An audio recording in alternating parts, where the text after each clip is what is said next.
Amadeso Moran. And now to the Obedient movement, where questions are swelling about its future as leadership struggles continue to rattle the Labour Party. In a recent development, the Peter Obi media team announced that Yunusa Tanko, who served as spokesperson for Peter Obi's presidential campaign, will step into the role of interim national coordinator of the Obedient movement. His appointment comes at a crucial time as the movement tries to solidify its base and ramp up its effort, both at home and abroad. But this leadership announcement is happening against the backdrop of intense infighting within the Labour Party, the very platform that gave rise to the movement during the 2023 elections. As the Obedient movement continues to grow, the impact of the leadership changes and the ongoing Labour Party crisis will be closely watched. Joining me now is Yunusa Tanko himself. Dr. Yunusa Tanko, the Interim National Coordinator of Obedient Movement. Thank you for joining us on Primetime. Thank you very much for having me. And good evening, Nigerians.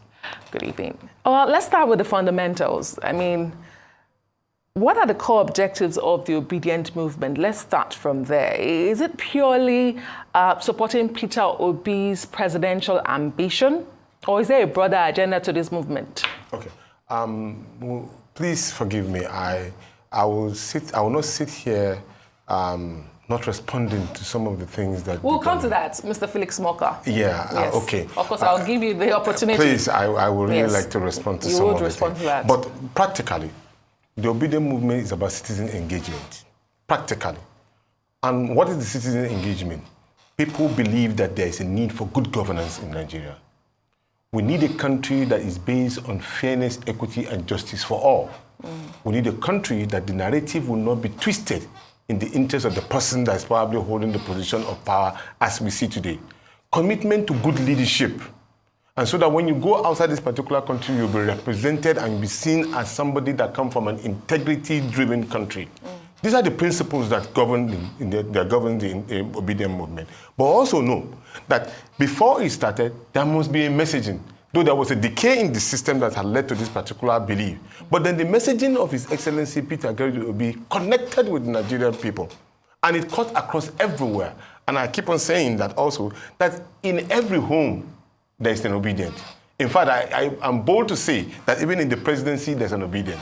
That's why we said that the Obedient movement is actually larger than the party itself, because it is that gives strength to the Labour Party. Because I deliver a speech, I remember, in Edo State. I draw up a triangular shape of what the triangles really represent. You'll find out that we have our presidential candidate who, of course, translated that particular messaging.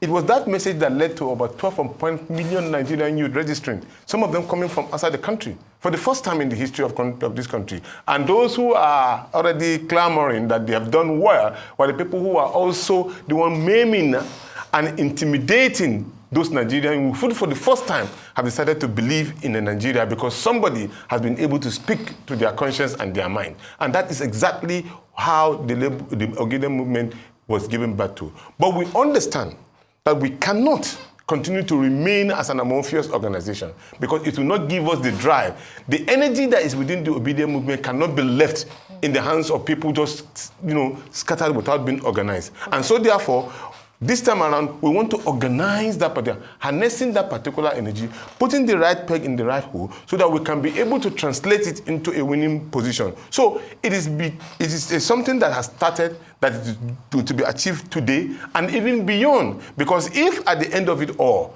we are able to achieve a mindset for Nigerians that good governance reigns supreme in the heart of everybody, I can tell you that probably the next set of leadership, which we believe that we'll be part of, will start giving us the dividend of democracy.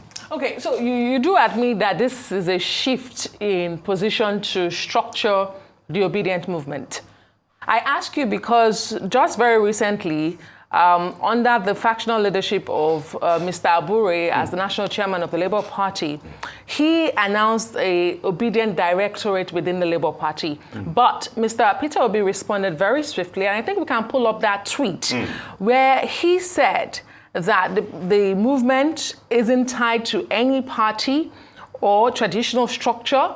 He says that it transcends beyond any political party and, of course, the traditional boundaries, diverse, collective, and inclusive. That's how it's a long tweet, and this is just part of it. But with your appointment now, it does seem as though there's a shift towards formalizing what this movement is supposed to be. Exactly. Because when that announcement was made as regard to it being a directorate under the Labour Party, it belittles the obedient movement. It shows the weakness that probably it is small as just a directorate inside the Labour Party. And besides, it's against the constitution of the Labour Party. It doesn't have that kind of capacity to say you are building up a directorate of a movement of name of something. It is not. You can only have a directorate of mobilization. The constitution is very, very clear. So, but then you now give it a nomenclature, and that's completely wrong. So, but we know that that particular nomenclature is bigger than the whole of the party itself. So what's the relationship between the obedient movement and the Labour Party at the moment? Good. The relationship is what we say that the obedient movement currently gives strength to the Labour Party. The bulk of members that really join, that are members of the obedient, far beyond that, are into the Labour Party in order to actualize the dream of the obedient movement. Because it was our vehicle that we have. And the truth about it is that we've been shopping for a registered vehicle for a very long time. But we couldn't get it until the last very minute.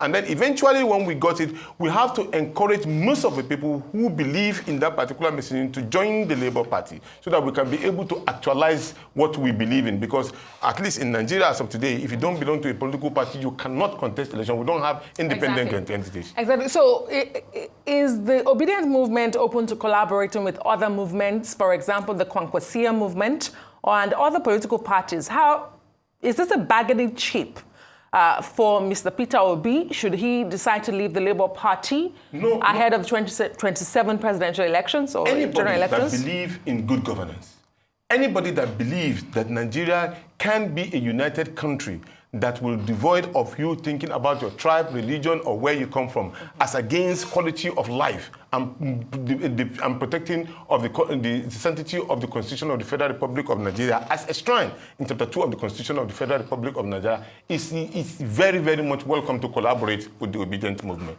Like I said, we are everywhere. We are everywhere. But don't be surprised that you might even find that we are even in the Kwankwasia itself. I give you a simple example.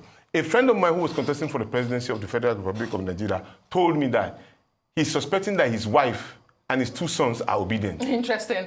So your role is interim. It suggests that it is temporary. Why is that? And also, I would like to know who are the other leadership that are emerging from this structure you're trying to put in place. How are they being nominated from within the movement? Okay, you know that, of course, the network of the space and social media and all, that's where the convergence really, really happen. Because that's where Nigerians can freely come in and espouse what their minds are.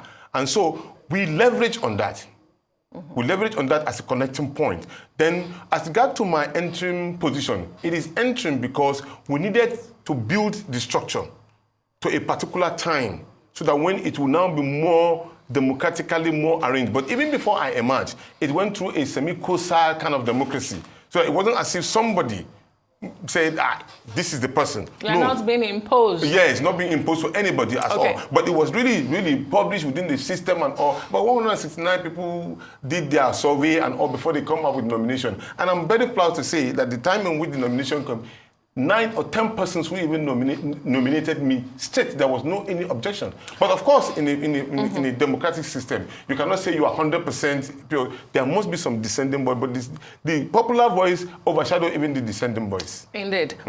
Are there plans that the obedient movement will morph into a political party in the near future? Is that the plan here? Well, let me give you an example of the PDM. The PDM was an organization like a movement too in that similar regard. But it was done by the former Chief of Staff, Musa Yaradua in particular. The idea was to have a collective belief and a set of belief that everybody within that circle believe in.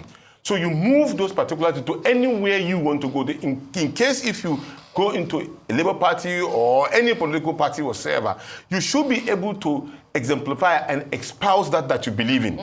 within the circle and change even the negative narrative that is therein. So the target is that we want to know how many we are. We want to know our capacity to speak to issue.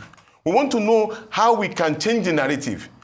In civil society, there's a word we used to believe and say, stop antagonizing, be more organizing. So there's a lot of accusation at that time that came in that we are not structured, we are just being stubborn, we just accuse them. Okay, we're taking your advice. Now we are structuring ourselves. We want to know the kind of person that you are, even if you belong to us. Then we will be able to say, this is one of us, and he's going to champion our cause. So therefore, most of the candidates that we may have in the future may come from the obedient movement to give ownership, and so that you can't go into a river when you know you can't swim. So you must prepare to know how to drown. So that you get drowned. So in this case, what we are trying to do is that ensure that we have all of our propellers ready, we all have our engine, all of them ready, so that when it's time to fly, we fly with a lot of determination and consensiveness. Indeed. So you talked about antagonizing and providing solutions, rather. So I want you to respond to what Mr. Felix Smoker said, because he did say your leader, Peter Obi, is dubious intellectually when he responds to the issues of the day in criticizing the government of the day. Of course, you listened to him. You heard what he had to say. I did, and it's very, very appalling and unbelievable. We're all Nigerians. I'm sure, even in his own home, you know how much a bag of rice costs. Was Peter Obi the one that made that particular prices? Obviously not.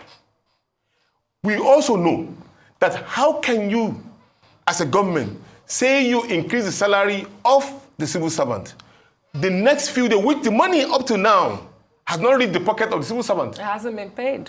Who is lying? Who on this earth is lying? Mr. Peter Obi, or they are the one lying? They are the one deceiving the people and manipulating the shit.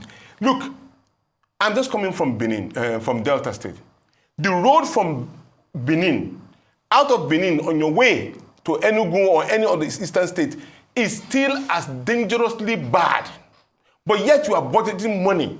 You want to build a road from Calabar to Lagos. Not that there's something wrong with it, but the fact is that the priority at the moment? Obviously no.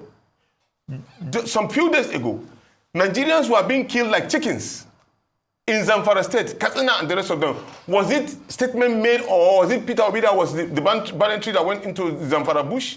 Obviously no. And these are things that even the bandits are coming out to say that it is the government that is sponsoring them. They didn't say any other person. Now, you're talking about the school fees of Nigerians. Students are going back to school today, maybe in a few days now. Many people cannot pay. They cannot take care of it. Is that issue of Nigeria in Peter Obi? Okay. So, in a nutshell, you cannot look at Nigerians and insult them in this level of magnitude and think probably you are just doing your... It's completely unacceptable. Indeed. Dr. Tanko Yunusa is the interim coordinator of the Obedient Movement. Is that national or international? National worldwide. National worldwide. Thank you so much. We wish you the best in the new role. We'll be watching the space to see what happens. Yes, more leaders will emerge as we go on.